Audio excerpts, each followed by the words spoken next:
بھائیوں، اپنے بچپن سے لے کر جوانی کی عمر تک پہنچتے ہوئے میں اکثر ایک حدیث سنا کرتا تھا جو مرفوع روایت تو ضعیف سند کے ساتھ ہے مسند احمد میں اور طبرانی کے اندر، لیکن اس کی دو اسناد موقوفاً صحیح سند کے ساتھ موجود ہیں۔ فضائل صحابہ، کتاب امام احمد بن حنبل رحمہ اللہ، المتوفا 241 ہجری، یہ ان کی کتاب ہے فضائل صحابہ، جس میں انٹرنیشنل نمبرنگ کے مطابق تقریباً 2000 کے قریب احادیث ہیں، 1903۔ یہ الحمدللہ بک کارنر جہلم سے اب فرسٹ ٹائم اردو ترجمے کے ساتھ شائع ہو چکی ہے، امام احمد بن حنبل کی کتاب فضائل صحابہ۔ اس کتاب کے اندر وہ دو روایتیں موجود ہیں صحیح سند کے ساتھ، اور موقوفاً خود مولا علی رضی اللہ تعالی عنہ و علیہ السلام سے ہیں۔ مولا کا مطلب ہے دلی محبوب، آج آ بھی جائے گا انشاءاللہ۔ اس کا مطلب مشکل کشا نہیں بلکہ دلی محبوب، حدیث متواتر ہے، من کنت مولاہ فہذا علی مولاہ، جس کا جگری یار میں تو پھر اس کا جگری یار علی بھی ہونا چاہیے۔ اور علیہ السلام امام بخاری رحمہ اللہ المتوفا 256 ہجری نے صحیح بخاری میں انٹرنیشنل نمبر کے مطابق 6318 نمبر حدیث میں سیدہ فاطمہ اور سیدنا علی رضی اللہ تعالی عنہما و علیہم السلام کے ساتھ علیہم السلام لکھا ہے۔ اسی طرح صحیح بخاری میں انٹرنیشنل نمبر کے مطابق 3748 نمبر حدیث میں سیدنا حسین کے ساتھ امام بخاری رحمہ اللہ نے علیہ السلام لکھا ہے۔ اور صرف امام بخاری نہیں، امام ابو داؤد نے انٹرنیشنل نمبر کے مطابق 4646 نمبر حدیث میں سیدنا علی کے ساتھ علیہ السلام لکھا ہے، اور امام ترمذی نے بھی سیدنا حسن و حسین کے ساتھ علیہم السلام لکھا ہے جامعہ ترمذی میں۔ تو یہ محدثین کا پیٹ رول ہے کہ اگر کوئی صحابی کسی غیبی خبر سے متعلق روایت بیان کرے اپنی ذات کے اعتبار سے، نبی صلی اللہ علیہ وسلم کے ریفرنس سے نہیں بلکہ اس کا اپنا قول ہو، ہم اسے کہتے ہیں حدیث موقوف، اور اس کو مرفوع کے درجے میں ہی لیا جاتا ہے، کیونکہ جو غیبی خبر ہے وہ بغیر نبی کے بتائے کسی صحابی کو پتہ نہیں چل سکتی، لہٰذا یہ دوسرے معنوں میں ایک قسم کی مرفوع روایت ہے۔ یہ دو اسناد اس کی آئی ہیں، فضائل صحابہ کتاب احمد بن حنبل کی، انٹرنیشنل نمبر کے مطابق 932 نمبر اور 920 نمبر۔ یہ میں نے ترتیب جس ترتیب سے بیان کرنی ہے اسی ترتیب کے ساتھ اس کے نمبر بتائے ہیں، اور صفحہ نمبر 445 پہ اور 443 پہ۔ اور یہ حدیث جو ہے امام ابن ابی عاصم کی کتاب السنہ میں بھی انٹرنیشنل نمبر کے مطابق 819 نمبر موجود ہے۔ دو روایتیں ہیں۔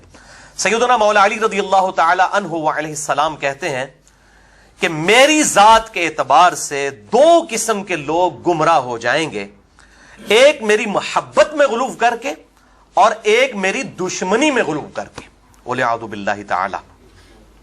یعنی ایک ایکسٹریم پر رافضی جو آپ کی محبت میں غلو کرنے والے ہیں، اور دوسری ایکسٹریم پہ ناصبی جو آپ سے دشمنی کرنے والے ہیں، بغض رکھنے والے ہیں۔ اور دوسری روایت بہت خطرناک ہے کہ سیدنا علی کہتے ہیں، حوالہ میں دے چکا، کہ کچھ لوگ میری ذات میں اس درجہ محبت میں آگے نکل جائیں گے کہ میری محبت میں غلو کرنا ان کو دوزخ تک پہنچا دے گا، وَلِعَوْذُ بِاللَّهِ تعالی۔ اور کچھ لوگ میری دشمنی میں اتنا آگے نکل جائیں گے کہ اللہ تعالیٰ ان کو آگ میں داخل کر دے گا، یعنی وہی رافضی اور ناصبی، وَلِعَوْذُ بِاللَّهِ تعالی۔ اور اس سے بھی بڑھ کر امپورٹنٹ حدیث وہ ہے جو صحیح مسلم میں ہے، کتاب الایمان چیپٹر میں انٹرنیشنل نمبر کے مطابق 240 نمبر حدیث، کہ سیدنا علی خود کہتے ہیں کہ نبی صلی اللہ علیہ وسلم نے، نبی امی نے مجھ سے یہ عہد لیا تھا کہ اے علی، تجھ سے محبت نہیں رکھے گا مگر مؤمن، اور تجھ سے بغض نہیں رکھے گا مگر منافق، وَلِعَوْذُ بِاللَّهِ تعالی۔ بہت سینسٹیو ایشو ہے، یعنی ہم یہ بچپن سے یہ روایتیں سنتے تھے، تو میرا چونکہ بلٹ اپ بریلوی مکتبہ فکر میں ہوا، لہٰذا وہاں پر تو بغض علی کا کوئی سوال ہی نہیں پیدا ہوتا، شاید کسی درجے میں غلو سیدنا علی کے بارے میں موجود ہو، بغض کا تو سوال ہی پیدا نہیں ہوتا۔ تو میں اکثر پریشان ہوا کرتا تھا کہ یہ بغض علی والے لوگ کون ہیں، کیا دنیا میں موجود ہیں؟ اور جب ہم محبت علی میں غلوب کی بات کرتے تھے تو ہمارے بریلوی علماء کہا کرتے تھے کہ احمد بریلوی صاحب المتوفا 1340 ہجری، ان کی کتاب آپ پڑھ لیں رد الرافضہ. تو یہ رافضی جو ہے نا، اہل تشیع، یہ ہے غلو کرنے والے لوگ.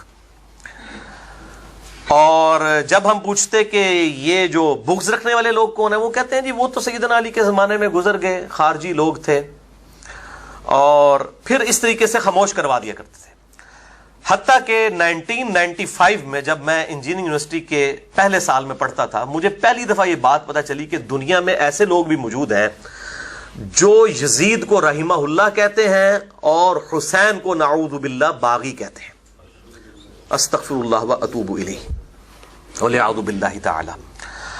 اور اسی کانٹیکسٹ میں کچھ دیوبند علماء کی بکس سامنے آئیں، اور اسی طریقے سے اہل حدیث حضرات کی تقاریر اور ان کی کتابیں. اور پھر اسی دوران مجھے جنگ جمل، جنگ صفین، جنگ نہروان کے بارے میں تھوڑا سا آئیڈیا ہوا. تو ہمارے بریلوی مکتب فکر کے علماء نے کہا کہ یہ صحابہ کی جو جنگیں ہیں، مشاجرات ہیں، اس میں بات کرنے کی ضرورت نہیں ہے، خاموشی اختیار کریں. تو انہوں نے وہ جس کو کہتے ہیں نا مٹی پاؤ، حق کو چھپا لو، جو علماء یہود کا کردار ہوا کرتا تھا، حق کو چھپانا. سورۃ البقرہ میں اللہ تعالیٰ نے لعنت فرمائی ہے آیت نمبر 158 اور 159 میں کہ جو حق چھپاتے ہیں ان پر اللہ کی لعنت، فرشتوں کی لعنت اور تمام لعنت کرنے والوں کی لعنت والعیاذ باللہ تعالی. تو یہ ایسے علماء کو میں علماء کرام نہیں، علماء کرائم کہتا ہوں. مجرم علماء، ایک ہے علماء پرائم، عزت والے علماء، اور ایک ہے علماء کرائم. اس پہ بھی میرا مسئلہ نمبر 141 ریکارڈ ہے اہل سنت پاک.com پہ، ڈفرنس بٹوین علماء کرائم اینڈ علماء پرائم. تو وہ خاموش کروا دیا کرتے تھے. بہرحال وقت گزرتا گیا. 2007 میں قرآن حکیم ترجمے سے پری ڈیٹرمنڈ ریزلٹس کے بغیر پڑھنا شروع کیا. آہستہ آہستہ سمجھ آنی شروع ہوئی کہ ہم جن بزرگوں کے عقائد کے اوپر چل رہے ہیں ان کا تو کوئی دور دور تک کتاب و سنت سے تعلق نہیں ہے. تو پھر کچھ عرصہ دیوبند کے ساتھ، پھر 2008 میں جب میں اہل حدیث کے قریب ہوا تو اس وقت بریلوی مکتب فکر کے لوگوں نے تانا دینا شروع کر دیا کہ ہاں اب تم اہل حدیث کے قریب ہو رہے ہو تو ان قریب یزید کو رحمہ اللہ کہو گے اور حسین کو باغی کہو گے. تو میرے جیسے بندے کے لیے تو یہ گالی سے کم نہیں تھی چیز. اور کسی حد تک ان کی بات ٹھیک بھی تھی، کیونکہ پوری دنیا میں جس شخص نے ناسبیت کا جھنڈا بڑے لیول پر اٹھایا وہ ہمارے اسی جیلم شہر کے اسی اکیڈمی سے واکنگ ڈسٹنس پہ جو بابے بگے کی مسجد ہے اس میں وہ خطیب تھا، فیض عالم صدیقی، قتل ہو گیا بعد میں. تو وہ یعنی وہ ناسبیت جو ہے وہ اس کی یعنی کہ ناسبیت کا امام جو ہے دور حاضر میں وہ جیلم شہر سے تھا. اور الحمدللہ اللہ تعالیٰ نے اسی شہر سے جو ہے وہ حق کی آواز بلند کی ہے کہ پرانے سارے ناسبی اگر قبروں سے باہر نکل آئیں بالفرض اور زندہ والے ان کے ساتھ بھی مل دیں تو الحمدللہ اس حق کی آواز کو اب دبا نہیں سکتے الحمدللہ. تو میری خوش قسمتی کہ میری پہلی ملاقات جس اہل حدیث عالم کے ساتھ ہوئی وہ کٹر حسینی اور ناسبیوں کے خلاف تھے. شیخ زبیر علی زئی رحمہ اللہ المتوفا 1435 ہجری. ان سے میری ملاقات ہوئی 28 مئی 2008 کو، یوم تکبیر والے دن، جس دن پاکستان نے اٹامک بلاسٹ کیے تھے. اس کو 10 سال ہو گئے تھے کیونکہ 1998 28 مئی کو کیے تھے. اور اسی دن میں نے الحمدللہ باقاعدہ طور پر سنت کے مطابق نماز بھی شروع کر دی الحمدللہ. تو پھر ان سے ملاقات کے بعد میں نے 11 جون 2009 کو ان کا ڈیٹیل ایک انٹرویو ریکارڈ کیا. 100 کوسچنز ود شیخ زبیر علی زئی رحمہ اللہ. یہ آپ لکھیں 100 question of engineer Muhammad Ali Mirza with شیخ زبیر علی زئی، کچھ بھی لکھیں، بلکہ شیخ زبیر صاحب کی کوئی بھی ویڈیو لکھیں وہ ساری میں نے ہی بنائی ہوئی ہیں اپنے لیپ ٹاپ کے ذریعے الحمدللہ. میں نے ہی ان کو آمادہ کیا تھا ویڈیوز بنانے پہ. تو وہ 100 سوالات کی ریکارڈنگ ہوئی. بعد میں نے پھر ان کی وفات کے بعد بڑا ڈیٹیل لیکچر بھی ان کے اوپر دیا. مسئلہ نمبر 80 شیخ زبیر علی زئی رحمہ اللہ ایک حق گو عالم دین. ان کے ویڈیو کلپس لگا کے میں نے ان کی تعلیمات کو قیامت تک کے لیے ویڈیوز میں محفوظ کر دیا تاکہ کوئی بعد میں آ کے اس کو ٹیمپر کرنے کی کوشش نہ کرے. اور میں کہتا ہوں پرانے بزرگوں کی باتیں تو آپ کو 10 اقوال ملیں گے تو فیصلہ کرنا مشکل ہو جاتا ہے کہ احمد بن حنبل نے پہلے کیا کہا تھا اور بعد میں کیا کہا تھا. تو وہ ناسبی کہتے ہیں یہ ان کے بعد کا کول ہے، ہم کہتے ہیں نہیں یہ پہلے کا کول ہے، یہ بعد کا کول ہے. لیکن الحمدللہ یہ ویڈیوز کی برکت اور اس پہ ڈیٹس کی ریکارڈنگ کے بعد اب یہ مسئلہ ختم ہو گیا. تو میں نے شیخ زبیر صاحب کو کم از کم اس حوالے سے اللہ تعالیٰ نے مجھ سے کام لیا کہ ان کی تعلیمات کو میں نے محفوظ کر دیا ویڈیوز کی فارم کے اندر، تاکہ ان کے نظریات لوگوں کے سامنے آ جائیں. اسی دوران 2009 کے اندر ڈاکٹر ذاکر نائک کی طرف سے وہ فتنہ اٹھایا گیا، جو میں ان کی بڑی عزت کرتا ہوں، حافظہ اللہ. اللہ تعالیٰ ان کا سایہ مسلمانوں کے سروں پر تادیر قائم رکھے، ان کی غلطیوں سے درگزر فرمائے، ان کو اپنی اصلاح کی توفیق دے. بہرحال ان سے بہت بڑا بلنڈر ہوا، بلنڈر سے کم لفظ نہیں استعمال کیا جا سکتا، کہ انہوں نے یزید کے لیے رضی اللہ تعالیٰ عنہ کا لفظ استعمال کیا، اور پھر اس طرح کی ان کی ویڈیوز کچھ چھپ کے سامنے آئیں، کچھ پھر اوپنلی سامنے آ گئیں. اور اس وقت بڑی پریشانی بنی، ایک پوری دنیا میں ایک جو دعوت کا کام تھا وہ ٹھپ ہو گیا. کیو ٹی وی پہ بھی ان کے لیکچرز آنا بند ہو گئے، پاکستان میں بھی ان کے لیکچرز آنا بند ہو گئے، پیس ٹی وی پہ ابھی تک پابندی ہے، اور ان کی کتابوں کے اوپر پابندی لگ گئی، اور لوگوں نے ایک جملے کے ساتھ ان کو زیرو سے ملٹیپلائی کر دیا. ظاہر بہت بڑی بات بھی تھی. اب ڈاکٹر ذاکر نائک کی میں بہت عزت کرتا ہوں، لیکن وہ کمپیریٹیو ریلیجن میں اپنا مقام رکھتے ہیں. اگر آپ بات کریں کہ with in religion Barelvi Deobandi اہل حدیث شیعہ اختلاف کیا ہے، تو معذرت کے ساتھ وہ بہت کمزور ہے، اس میں بہت ہی کمزور ہے. بلکہ وہ جن کو فالو کر رہے ہیں وہ خود بہت کمزور ہیں، تو بےچارے خود تو کمزور ہوں گے. تو میں نے شیخ زبیر علی زئی صاحب رحمہ اللہ سے فون پہ بات کی. میں نے کہا یہ ڈاکٹر ذاکر نائک نے یہ کیا کام ڈالا ہے؟ تو شیخ زبیر صاحب بڑے غصے میں مجھے کہتے ہیں علی بھائی میں نے تو اس کو چھوڑ دیا، یہ تو یزیدی ہے. تو میں کڑتا رہا کہ چھوڑ تو سب نے دیا ہے، کوئی جرت نہیں کر رہا کہ اس کا رد بھی کرے علمی طریقے سے، تاکہ اس کی غلطی پوائنٹ آؤٹ ہو. چونکہ اب وہ ظاہر ایک خاص مکتبہ فکر پیچھے کھڑا ہوا ہوتا ہے نا، تو وہ پھر اس طرح کی چیزوں کو ہائی لائٹ نہیں کرتا، تو اس کے لیے کوئی نیوٹرل بندہ چاہیے ہوتا ہے. تو میں نے الحمدللہ ہمت کر کے تو میں نے ایک ریسرچ پیپر لکھا، اور شیخ زبیر صاحب سے بات کی کہ میں نے یہ لکھا ہے. یہ 2010 کے اینڈ کے 2011 کے شروع کی بات ہے، اور میں نے اپنا ریسرچ پیپر لکھا، اور میں نے شیخ زبیر علی زئی رحمہ اللہ کو وہ ریسرچ پیپر پروف ریڈنگ کے لیے بھجوایا، جو انہوں نے پروف ریڈنگ کی. اور یہ ہے وہ ریسرچ پیپر میرا، ریسرچ پیپر نمبر 5A. یہ سب کو انشاءاللہ لیکچر کے اینڈ پہ جتنے 100 کے قریب لوگ بیٹھے ہیں ان کو مل بھی جائیں گی کاپیز. رافضیت، ناسبیت اور یزیدیت کا تحقیقی جائزہ. صرف 4 صفحوں میں اہل سنت کا مقدمہ میں نے بیان کیا ہے. رافضیوں کا رد بھی کیا، ناسبیوں کا رد بھی کیا. اس کی پروف ریڈنگ شیخ زبیر علی زئی رحمہ اللہ نے کی. 2011 کے اندر یہ پرنٹ ہو چکا تھا الحمدللہ.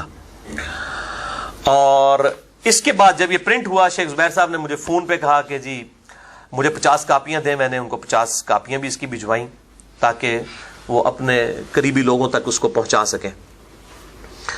اس کے بعد پھر میں نے ہمت کی کہ ویڈیو ریکارڈنگ میں اس بات کو لایا جائے. اس وقت تو ہمیں شاید دنیا میں سینکڑوں لوگ ہی جانتے تھے، الحمدللہ اب تو لاکھوں میں لوگ جانتے ہیں. تو یہ ایگزیکٹ 5 سال پرانی بات ہے. آج 13 اور 14 محرم الحرام 1438 ہجری کی درمیانی رات ہے، اور وہ تھی 14 اور 15 محرم الحرام 1433 ہجری کی درمیانی رات، 10 دسمبر 2011. آج ہے 5 اکتوبر 2016. ایگزیکٹ قمری اعتبار سے یہ 5 سال پہلے کی بات ہے. میں نے اپنا وہ شورا آفاق لیکچر ریکارڈ کروایا، حسینیت اور یزیدیت کا تحقیقی جائزہ. تقریباً 2.25 گھنٹے کی گفتگو تھی. اور بعد میں نے واقعہ کربلا چونکہ 61 ہجری میں ہوا تھا، تو اس کی نسبت سے میں نے اس کو بعد میں مسئلہ نمبر 61 کا نام دے دیا. آپ لکھیں دنیا میں کہیں بھی بیٹھ کے، بلکہ میں تو کہتا ہوں آپ یوٹیوب پہ حسین کا نام لکھیں تو سب سے پہلے آپ کو انجینئر محمد علی مرزا صاحب کا کلپ بھی سامنے نظر آئے گا الحمدللہ. تو حسینیت اور یزیدیت کا تحقیقی جائزہ جو لاکھوں لوگ دیکھ چکے ہیں. یہ میں مبالغہ آرائی کے ساتھ بات نہیں کر رہا، یعنی نیٹ پہ کئی لوگوں نے اپلوڈ کیا، اس کے علاوہ یہ الحمدللہ سوشل میڈیا کا جو طوفان ہے اس کے ذریعے پوری دنیا تک یہ بات پہنچی. اکثریت لوگوں نے، بریلوی، دیوبندی، اہل حدیث، شیعہ، سب نے پسند کیا، سوائے وہ چند لوگ جن کے مفادات پہ زد پڑتی ہے. وہ ہمیشہ ایسے لوگ موجود ہوتے ہیں. وہ لوگ تو انبیاء کی دعوت کو قبول نہیں کرتے، تو ہم تو پھر بھی انبیاء کے غلاموں کے غلاموں کے غلاموں کے قدموں کی خاک ہیں.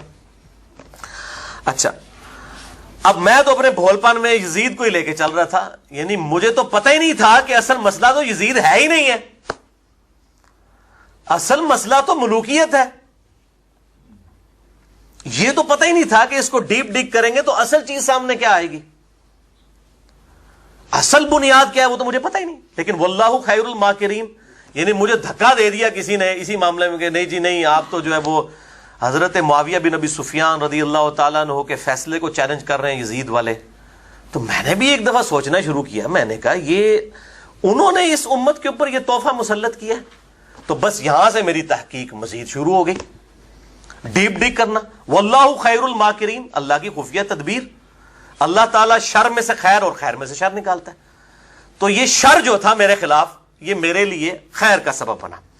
تو میں نے مزید تحقیق کرنا شروع کی، اور پھر میں نے اسی ریسرچ پیپر نمبر 5A کا ضمیمہ لکھا، ریسرچ پیپر نمبر 5B، واقعہ کربلا کا حقیقی پس منظر 50 صحیح الاسناد احادیث کی روشنی میں اہل سنت کی کتابوں سے. کیونکہ ظاہر ہے کہ وہ جب بیچ میں معاملہ بگڑنا شروع ہوا، مجھے مجبوراً یہ لکھنا پڑا. یعنی مجھے تو دھکا دیا گیا اس مسئلے میں، اللہ کی قسم میری تحقیق ہی نہیں تھی ان چیزوں پہ. تو اب مجھے تو نہیں پتا تھا کہ اللہ تعالیٰ جو ہے وہ مجھے اٹھا رہا ہے اس کام کے لیے، جسے وہ عربی میں مبعوث کہتے ہیں اور اردو میں کہتے ہیں اٹھانا، قیام کے لیے. تو میں نے یہ ریسرچ پیپر پھر الحمدللہ لکھا، اور جب یہ ریسرچ پیپر لکھا تو پھر ایک اور مسئلہ کھڑا ہو گیا. وہ مسئلہ یہ کھڑا ہوا کہ مجھے لوگوں نے تانا دینا شروع کر دیا، آپ فکر مودودی کو پھیلا رہے ہیں. اچھا، میں جانتا ہی نہیں تھا کہ مودودی صاحب نے بھی کوئی کتاب لکھی ہوئی ہے خلافت و ملوکیت. کوئی ایٹم بم انہوں نے پھینکا ہوا ہے اس دنیا کے اوپر علمی ناسبیت کے سر پہ. تو جون 2012 میں، یعنی یہ لیکچر ریکارڈ ہوا ہے 10 دسمبر 2011 کو، مسئلہ 61. اس کے 6 مہینے کے بعد میں نے خلافت و ملوکیت پڑھی، کتاب مولانا مودودی رحمہ اللہ کی، المتوفہ 1979 عیسوی. تو مجھے بڑا حوصلہ ہوا کہ میں نے یہ جو احادیث جمع کی ہیں یہ تو بالکل فٹ اینڈ بیٹھ رہی ہے وہ چیز. جیسے وہ لیپلاس نے اور نیوٹن نے 2 مختلف جگہوں پہ بیٹھ کے انٹیگریشن دریافت کی تھی نا، بعد میں انہوں نے اپنے رزلٹ میچ کیے تو ایک جیسے نکلے. تو یہ وہی والا معاملہ ہوا. تو پھر میں نے الحمدللہ ہمت کر کے آج سے 2 سال قبل 8 محرم الحرام 1436 ہجری کو، 2 نومبر 2014 کو اپنا علمی ایٹم بم لیکچر ریکارڈ کروا دیا. یعنی کہ وہ آپ سمجھیں کہ ایٹم بم جب گرتا ہے تو اس کے بعد جنگ ختم ہو جاتی ہے، آپ کو پتا ہے. اور وہ لیکچر تھا مسئلہ نمبر 101، خلافت و ملوکیت صحیح مسئلہ خروج اور فکر حسین حق پرستی کی علامت ہے. اور یہ ریکارڈنگ وزیر آباد کے پاس، یہاں سے تقریباً سمجھ لیں 1.5-2 گھنٹے کی ڈرائیو تھی، ایک گاؤں میں ہوئی. اور وہ گاؤں ایسا تھا کہ اس گاؤں میں صرف 2 مسجدیں تھیں، ایک اہل سنت کی اور ایک اہل تشیع کی. اور اہل سنت میں بھی اہل حدیث کی مسجد سیدنا عمر فاروق رضی اللہ تعالیٰ عنہ وعلیہ السلام مسجد کا نام. اور اس مسجد کے جو ہیڈ تھے وہ وہاں کے سنیوں کے لیڈر تھے، اور جو اہل تشیع کی مسجد کے جو ہیڈ تھے وہ انہی کے بڑے بھائی تھے، وہاں پر شیعہ کے ہیڈ تھے، دونوں بھائی. اور ہم نے باقاعدہ پھر اس کی یہ تاریخ طے کی کہ ان کی ایکٹیویٹیز سے نہ ٹکرائے، عصر سے لے کر مغرب تک. پھر مغرب کے بعد بھی وہ لیکچر تقریباً 2.5-2.5 گھنٹے کا لیکچر ریکارڈ ہوا. اور اس میں ہم نے سب کو دعوت دی ہوئی تھی، اہل سنت کہلوانے والے تینوں گروہ، بریلوی، دیوبندی اور سلفی، یعنی اہل حدیث اور اہل تشیع بھی موجود تھے، تقریباً 300 سے لے کے 500 تک. اور ان کے علماء بھی موجود تھے. اور میں نے کہا میں یہاں پہ بیٹھا ہوں، بات مکمل سنیں، اس کے بعد جس نے سوال کرنا ہے انشاءاللہ جواب ملے گا. سوال و جواب پھر ریکارڈ ہی نہیں ہوئے، کیونکہ انہوں نے کہا جی اب سوال تو پوچھنے کی گنجائش ہی کوئی نہیں رہی ہے، بالکل کھول کے مقدمہ بیان کر دیا ہے، نہ شیعہ کا لحاظ کیا نہ سنیوں کا. اور میں نے شروع میں معذرت بھی کر لی تھی کہ برا لگے گا، لیکن اس کو برداشت کرنا ہے اور ہضم کرنا ہے. تو یہ مسئلہ 101 جو ہے یہ رافضیت اور ناسبیت کے ایوانوں میں ایک زلزلہ تھا.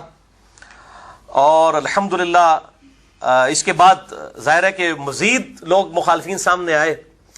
یعنی جنوری 2015 تک ہمارے فیس بک کے فالوورز تقریباً 5000 سے بھی کم تھے، جنوری 2015. اور آج 2016 اکتوبر ہے، الحمدللہ 35,000 سے زیادہ فالوورز ہیں فیس بک پہ. اور یہ وہ جعلی فالوورز نہیں ہیں جو پیسے دے کے فالوورز بنا لیتے ہیں، یہ وہ بھی ایک طریقہ ہوتا ہے نا. وہ تو ہم جو ہے الحمدللہ اپنی جیب سے خرچ کرنے ہیں، ہم نے کون سا چندہ مسجد کے لیے مانگنا ہے، تو ہم بھی یہ بنا لیں. یہ اوریجنل والے فالوورز. اور یہ الحمدللہ پراپوگنڈے کی برکت. بہرحال پھر میں نے 1 سال تک صبر کیا, 2014 سے لے کے 2015 تک. 2015 اگست میں پھر میں نے اپنے دفاع کے اوپر ایک لیکچر ریکارڈ کروا دیا تاکہ مرتے دم تک کے لیے یہ چیپٹر کلوز ہو جائے. اہل سنت اور اہل تشیع کے علماء کرائم کی طرف سے, مجرم علماء کی طرف سے جو مجھ پہ جھوٹے الزامات لگائے گئے, سچے ہوں تو ہم قبول کرنے کے لیے تیار ہیں. وہ 4 نشستوں میں میرے لیکچر ریکارڈ ہوئے, تقریباً 1.5 گھنٹے کی 4 نشستیں تھیں. اگست 2015 میں مسئلہ نمبر 124 A, B, C اور D, انجینئر محمد علی مرزا پر بعض علماء کی جانب سے لگائے گئے 10 جھوٹے الزامات کے علمی جوابات الحمدللہ اہل سنت پاک.com پہ آپ کو مل جائیں گے.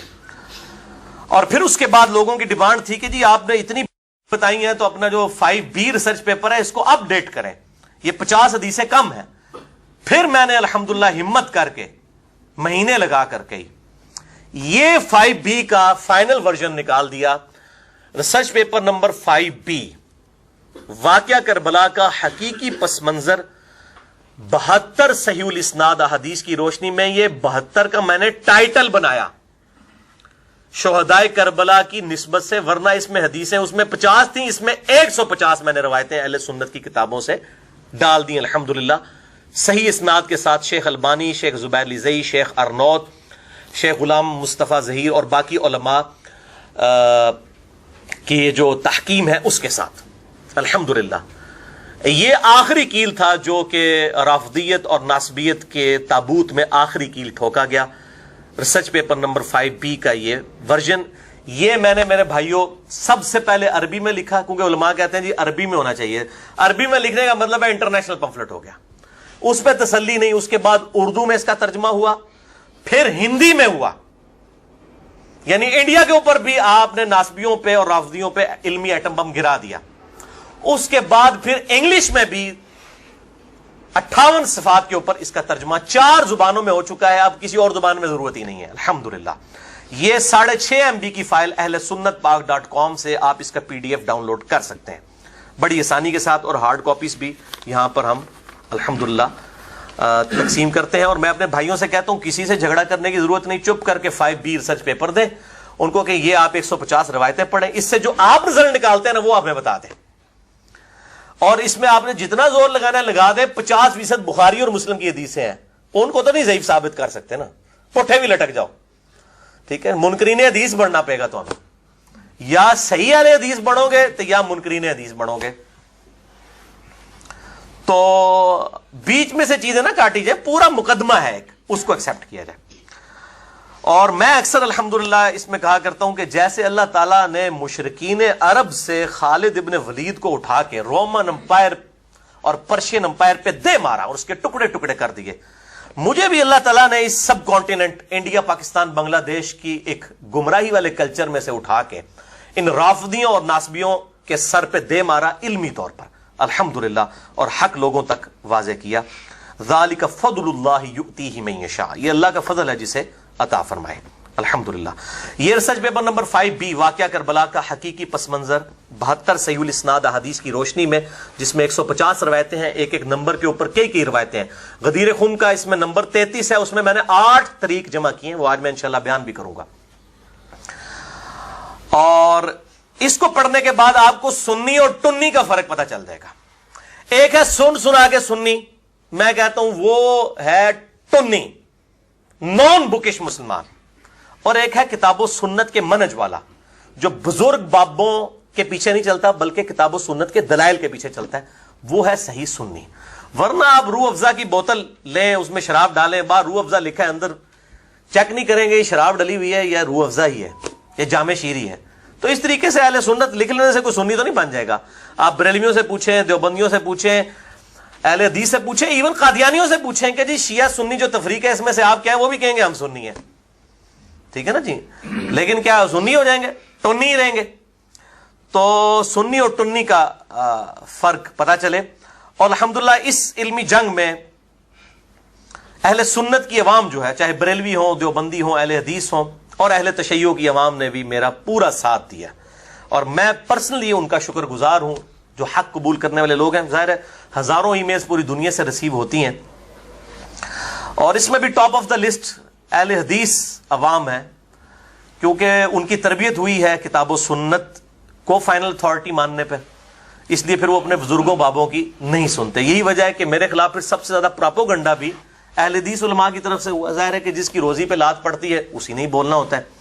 تو اہل حدیث عوام نے ساتھ دیا، اور مجھے اس بات کو کہنے میں کوئی آر نہیں، میں ببانگ دہل یہ بات کہتا ہوں کہ میں پوری دنیا میں جتنے بھی مکاتب فکر ہیں اہل سنت کہلوانے والے تینوں گروہ، بریلوی، دیوبندی، اہل حدیث، یا اس کے علاوہ آف شوٹس ہیں حنفی، مالکی، شافعی، حنبلی اور باقی، یہ ہوں یا اہل تشیع کے جتنے بھی آف شوٹس ہیں، اثنا عشری ہوں، زیدیہ ہوں، اسماعیلیہ ہوں، کچھ بھی ہوں، ان میں سب سے بڑھ کر میں حق کے قریب جو ہے وہ اہل حدیث کے منہج کو سمجھتا ہوں. اہل حدیث علماء کی بات نہیں کر رہا، اہل حدیث ایز اے فرقہ بات نہیں کر رہا، منہج اہل سنت کے منہج کی بات کر رہا ہوں. بہرحال اہل حدیث خالی نام لگایا کسی نے اور اندر سے منکرین حدیث ہے، صرف رفع الیدین کی حدیثیں مانتا ہے، تو وہ پھر ظاہر ہے وہ فرقہ اہل حدیث میں ہوگا، وہ منہج اہل حدیث پہ نہیں ہوگا. منہج اہل سنت یا منہج اہل حدیث پہ وہ ہوگا جو بخاری اور مسلم کی ساری حدیثیں مانے گا، چاہے وہ رفع الیدین سے متعلق ہوں، چاہے بنو امیہ کی بدماش حکومت کے خلاف ہوں. وہ پھر صحیح سنی ہوگا، ادروائز وہ ٹنی ہوگا. اور اکثر ظاہر علماء کی اکثریت تو پھر ٹونیوں والا ہی معاملہ کرتی ہے. بھائیوں، میرے ماضی سے آپ میں سے اکثر لوگ جو ہیں وہ واقف ہیں. میں اپنی پیدائش 4 اکتوبر 1977 سے لے کر آنورڈ تقریباً 2008 تک 30-31 سال تک بریلوی رہا. اس کے بعد 2008 میں کچھ عرصہ دیوبند اور پھر اہل حدیث کے ساتھ بھی گزرا، اور پھر ایز اے اسٹڈی کچھ وقت میں نے اہل تشیع کے ساتھ بھی گزارا. اب بھی میں الحمدللہ سب کی گفتگو سنتا ہوں، جہاں پر کوئی حق بات ہے وہ قبول کرتا ہوں، اور جہاں پر اختلاف ہے تو بغیر کسی کلمہ گو کی تکفیر کیے پازیٹو انداز میں کتاب و سنت کے دلائل کے ساتھ اصلاح کی کوشش کرتا ہوں. اور یہی ایک مسلمان کا ایٹیچیوڈ ہونا چاہیے. اور ایک اور اناؤنسمنٹ، چونکہ آج کا درس کریٹیکل ہے، اس کے حوالے سے میں وہ ریپیٹ کر دوں کہ بھائیو، الحمدللہ میری روٹی دین کے ساتھ نہیں جڑی ہوئی، اور میں اپنی ذات کی خاطر دین سے 1 روپیہ کمانے کو بھی قطعاً حرام سمجھتا ہوں. کسی پہ فتویٰ نہیں، اپنی ذات کی خاطر. نہ تو میرے بھائیوں مجھے کوئی سعودیہ سے ریال آتے ہیں، نہ ایران سے ریال آتے ہیں. میں لعنت بھیجتا ہوں ایسی امداد کے اوپر کہ جس کے ذریعے کتاب و سنت کے خلاف اپنا ایجنڈا لانچ کیا جائے کسی دوسرے ملک کے اندر. اور الحمدللہ یہی وجہ ہے کہ میں نے فرقہ واریت کو 3 طلاقیں دے کر اور 4 تکبیریں پڑھ کر ہمیشہ کے لیے دفنا دیا ہے. کیونکہ جس کی روٹی دین کے ساتھ جڑ جائے اور وہ اپنا سورس آف انکم دین کو بنا لے تو اس کو ہمیشہ خطرہ رہے گا کہ اگر میں نے اپنے مسلک کے خلاف کوئی بات کی تو مسجد کمیٹی مجھے فارغ کر دے گی. اور یہی وجہ ہے کہ جن لوگوں کی روٹی دین کے ساتھ جڑ جاتی ہے آپ ان سے حق بات کی توقع نہ کریں، الا ماشاء اللہ، شاید کوئی ہزاروں لاکھوں میں کوئی ایک ہو.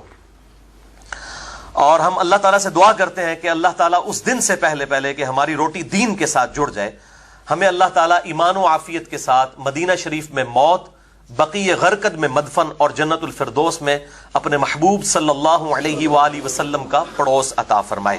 آمین.